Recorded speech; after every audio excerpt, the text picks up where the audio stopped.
मैं inspector Sushil Kumar Sethi 5th battalion NDRF से हूँ।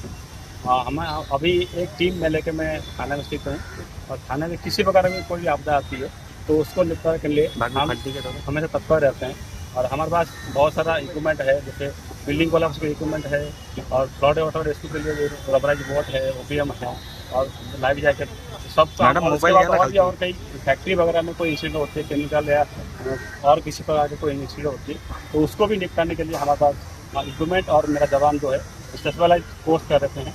और किसी भी मैनमेड हो या नेचुरल कोई भी इंसिडेंट होता है तो उसमें हम रेस्क्यू हमेशा 24/7 तिथं तयार आहे। नक्कीच 17 जून 2018 साली आपल्या TDRF टीमची स्थापना झाल्यानंतर आपल्याकडे अद्यावत म्हणजे 6 वर्ष झाले, 6 वर्षापर्यंत आपल्याकडे एकही बोट नव्हती। परंतु 2024 साली आपल्याकडे IRB कंपनीची रबर बोट आलेली, मशीन बोट। तर त्याच्यातून आपल्याला फ्लड रेस्क्यूसाठी जिथे कोणी फ्लड होईल आपल्या ठाणे शहरात किंवा ठाणे शहराच्या बाहेर तर आपल्याला रबरी बोट आल्यामुळे व त्यासोबत मशीन आहे OPM, तर त्याच्यामुळे आपल्याला रेस्क्यू करण्यासाठी खूप मदत होणार आहे।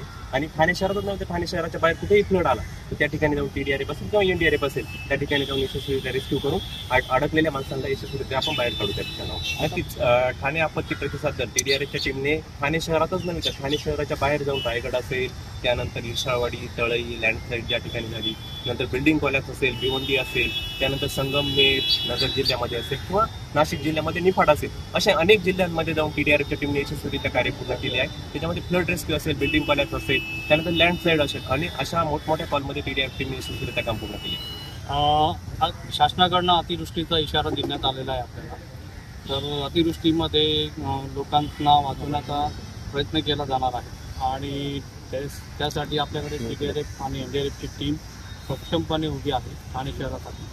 आणि जे आज सराव करण्यात आलेला आहे तर याच्यामध्ये लोकांना कशा प्रकारे तात्काळ वाचवण्यात यावा त्यासाठी हा सराव होता। माननीय आयुक्त साहेब यांच्या मार्गदर्शनाखाली, माननीय प्रशांत वडेकर यांच्या मार्गदर्शनाखाली आणि माननीय उपायुक्त आपत्ती व्यवस्थापन विभाग वडपुरे सर यांच्या मार्गदर्शनाखाली आपलं हे प्रशिक्षण सुरू आहे।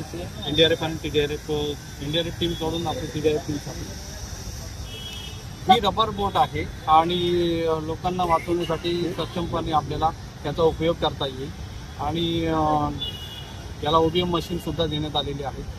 तर एकदम फास्टमध्ये ही बोट उपयोगात येणार आहेत लोकांना तात्काळ मदत करण्यासाठी। सध्या किती बोट आहेत आपल्याकडे? एकूण महापालिकेकडे 18 बोट आहेत आणि ही एक रबर बोट आपल्याला मिळाली, प्लस NDRF टीमकडे एक बोट आहे। सर NDRFची 25 जणांची एक टीम आहे आणि आपले 30 जवान आहेत TDRF।